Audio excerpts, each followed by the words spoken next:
اب میرے بھائیو آج جو اہل حدیث کے جو امام ہیں امام ابن تیمیہ، انہوں نے انبیاء کرام کی گستاخی کی اور ان کے اوپر گناہ کی تہمت لگائی، ٹھیک ہے۔ وہ میرے بھائیو ایک یہ امت مسلمان کا اجماعی عقیدہ ہے، نبی صلی اللہ علیہ وسلم کے دور سے لے کر آج تک امت مسلمان کا اجماعی عقیدہ ہے کہ عقیدہ عصمت انبیاء کے اوپر انبیاء کرام اللہ نے نبوت سے پہلے اور بعد میں گناہوں سے محفوظ ہوتے ہیں، اللہ تعالیٰ کی خاص حفاظت میں ہوتے ہیں۔ یہ امت مسلمان کا اجماعی عقیدہ ہے کہ انبیاء کرام اللہ نے نبوت سے پہلے اور بعد میں گناہوں سے 100% محفوظ ہوتے ہیں، اللہ کی حفاظت میں ہوتے ہیں۔ جو ایک اجتہادی خطا جو لوگ کہتے ہیں وہ ایک علیحدہ معاملہ ہے، ٹھیک ہے۔ لیکن امام ابن تیمیہ کہتے ہیں کہ یہ جو عقیدہ عصمت انبیاء ہے نا، ٹھیک ہے نا، جو ہے نا وہ ہم کہتے ہیں کہ انبیاء کرام گناہوں سے معصوم ہوتے ہیں، محفوظ ہوتے ہیں، وہ کہتے ہیں اس کا ہرگز یہ مطلب نہیں ہے کہ انبیاء کرام سے گناہ ہوتے نہیں ہیں۔ وہ کہتے ہیں انبیاء کرام سے چھوٹے گناہ بھی ہوتے ہیں، بڑے بھی ہوتے ہیں، توبہ نعوذ باللہ۔ کہتے ہیں کہ عقیدہ عصمت انبیاء کا مطلب یہ ہے کہ انبیاء کرام سے چھوٹے گناہ بھی ہوتے ہیں، بڑے بھی ہوتے ہیں، لیکن وہ اس گناہ پر قائم نہیں رہتے، اللہ تعالیٰ ان کو اس گناہ پر قائم نہیں رہنے دیتے، وہ توبہ کر لیتے ہیں، اللہ تعالیٰ ان کو توبہ کی توفیق دے دیتے ہیں، اللہ تعالیٰ ان کو کسی ایسی مصیبت میں مبتلا کر دیتے ہیں جن سے ان کے گناہ معاف ہو جاتے ہیں۔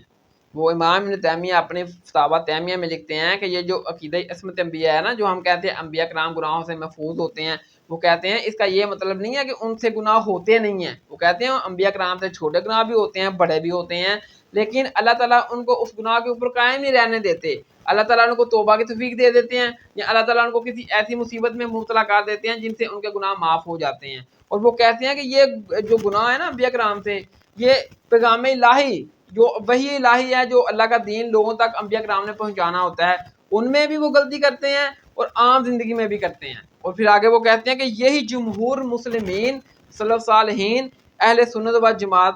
کا بھی یہی اپنا عقیدہ رہا ہے، توبہ نعوذ باللہ استغفر اللہ۔ جبکہ میں نے بتایا کہ امت مسلمہ کا اجماعی عقیدہ ہے کہ انبیاء کرام گناہوں سے محفوظ ہوتے ہیں، معصوم ہوتے ہیں، اللہ نے نبوت سے پہلے بھی اور بعد میں بھی، ٹھیک ہے نا۔ لیکن امام ابن تیمیہ کیا کہتے ہیں کہ ایک عام جو مسلمان ہے، عام بندہ جو ہے، وہ چھوٹا گناہ کرے یا بڑا کرے، وہ توبہ کی توفیق اس کو دنیا میں مل بھی سکتی ہے اور وہ بغیر توبہ کا بھی مار سکتا ہے۔ لیکن انبیاء کرام کا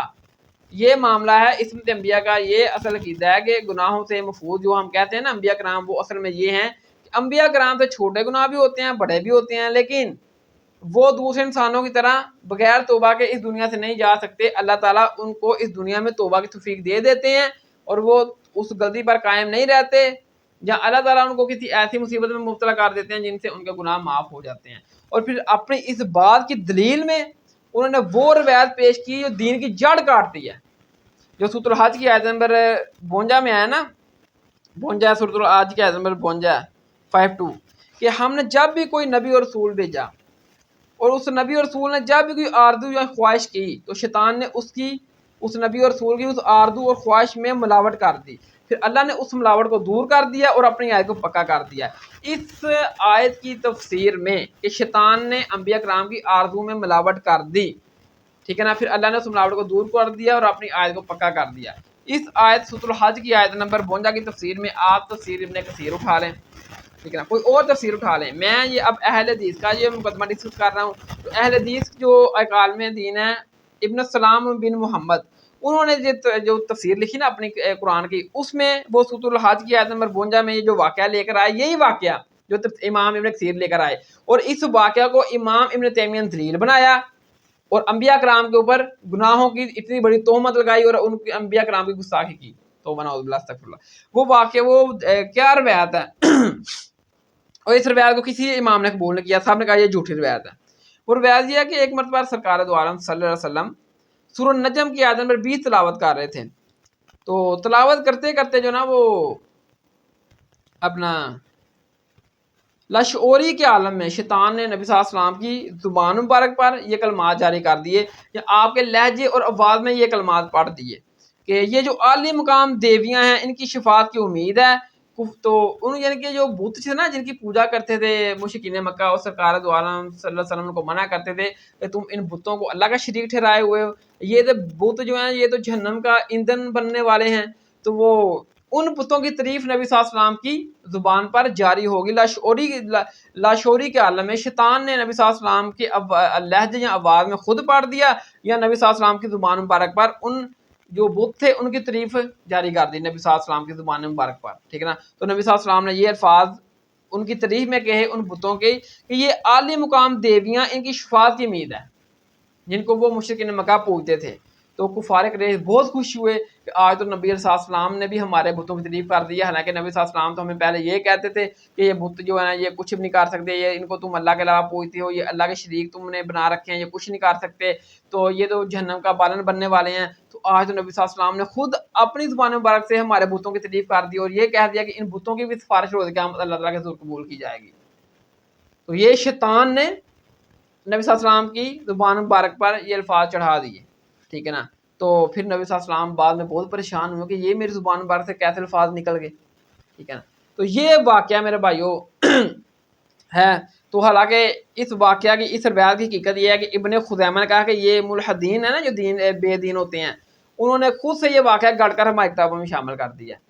امام بحی الحقیق, شیخ البانی, حافظ ابن حجر نے لکھا کہ یہ مرسل ہے, اس کی کوئی اصل نہیں ہے. کسی امام نے اس واقعہ کو قبول نہیں کیا کہ یہ سراتن انبیاء کرام کی اس میں گستاخی ہے, یہ بے بنیاد ہے, یہ خود سے گاڑ کر کسی نے ہماری کتابوں میں ڈالا ہے. لیکن امام ابن تیمیہ جو اتنے بڑے امام ہیں انہوں نے اس واقعہ کو صحیح سمجھا. ٹھیک ہے. اور کہا کہ یہ واقعہ اپنی دلیل بنایا اس واقعہ کو کہ دیکھو اس میں بھی تو نبی صلی اللہ علیہ وسلم کی زبان مبارک کے اوپر شیطان نے اپنا جو نا بتوں کی تعریف جاری کر دی تھی جب نبی صلی اللہ علیہ وسلم قرآن تلاوت کر رہے تھے. ٹھیک ہے. تو انبیاء کرام سے یعنی کہ بھائی الہی میں بھی اور عام زندگی میں بھی جو نا وہ اس طرح معاملہ ہو جاتا ہے. تو اس واقعہ کو دلیل بنایا اور کہا کہ انبیاء کرام سے وہی الہی میں بھی اور عام زندگی میں بھی چھوٹے گناہ بھی ہو سکتے ہیں اور بڑے بھی ہو سکتے ہیں. توبہ نعوذ باللہ استغفر اللہ. جب یہ واقعی بے بنیاد ہے, اپنے ان کے اہل حدیث علماء نے جو قرآن کی تفسیریں لکھی ہیں اس میں لکھا کہ یہ واقعہ بالکل جعلی ہے, اس کی کوئی سند صحیح نہیں ہے, مرسل ہے, بے بنیاد واقعہ ہے, خود سے بے دین لوگوں نے گڑ کر جو ہے نا وہ جاری کر دیا ہے, ہمارے دین میں داخل کر دیا ہے. حالانکہ قرآن میں سورۃ الجن کی آیت نمبر 27 اور 28 میں آیا ہے اللہ تعالیٰ نے جب یہ قرآن اتارا تو آپ نے فرشتے اس قرآن کے ارد گرد جمع کر دیے, پہرے دار کھڑ کر دیے تاکہ شیطان کوئی چیز اس میں داخل نہ کر سکے. اتنی حفاظت اس کتاب کی اللہ تعالیٰ نے قرآن میں بیان کی ہے کہ اس قرآن کو جب اتارا گیا تو اس کی حفاظت کے لیے فرشتے مقرر کیے گئے تاکہ شیطان اس میں کوئی چیز خود سے داخل نہ کر سکے. اتنی حفاظت اللہ تعالیٰ نے اس کی قرآن کے لی ہے. اور پھر قرآن میں اللہ تعالیٰ نے خود فرما دیا کہ ہم نے اس کی قرآن کو اتارا اور ہم اس کے محافظ ہیں. خود اللہ تعالیٰ اس کتاب کی محافظ ہے, تو اس میں کیا کوئی شیطان ملاوٹ کر سکتا ہے؟ لیکن ایک بالکل جعلی من گڑت موضوع واقعات کہ جس میں یہ ہے کہ نبی صلی اللہ علیہ وسلم کی زبان پر شیطان نے وہ کلمات جاری کر دیے جب نبی صلی اللہ علیہ وسلم قرآن تلاوت کر رہے تھے, اور قرآن میں توبہ نعوذ باللہ نبی صلی اللہ علیہ وسلم کے الفاظ میں انہوں نے ملاوٹ کر دی شیطان نے, اور نبی صلی اللہ علیہ وسلم کی زبان بار سے نکل گیا کہ یہ اعلیٰ مقام دیویاں بڑی ان کا بڑا مقام ہے اور ان سے شفاعت کی امید ہے. اور امام ابن تیمیہ نے اس واقعہ کو صحیح سمجھا, اس سے رزلٹ نکالا اور انبیاء کرام کے اوپر گناہوں کی اتنی بڑی تہمت لگائی, اتنی بڑی گستاخی تمام انبیاء کرام کی کہ توبہ نعوذ باللہ استغفر اللہ. ٹھیک ہے. اور آج کے جو اہل حدیث ہیں وہ کہتے ہیں یہ واقعہ بھی اصل نہیں ہے اور امام ابن تیمیہ کا یہ عقیدہ بھی صحیح نہیں. تو یہ تھا اپنا اہل حدیث کو جو امام ہے امام ابن تیمیہ, ان کے حوالے سے اس کو میں ڈسکس کر دیا کہ یہ بھی گستاخی بنتی ہے. اور یہ تمام انبیاء کرام سے کے حوالے سے انہوں نے کہا ہے امام ابن تیمیہ نے.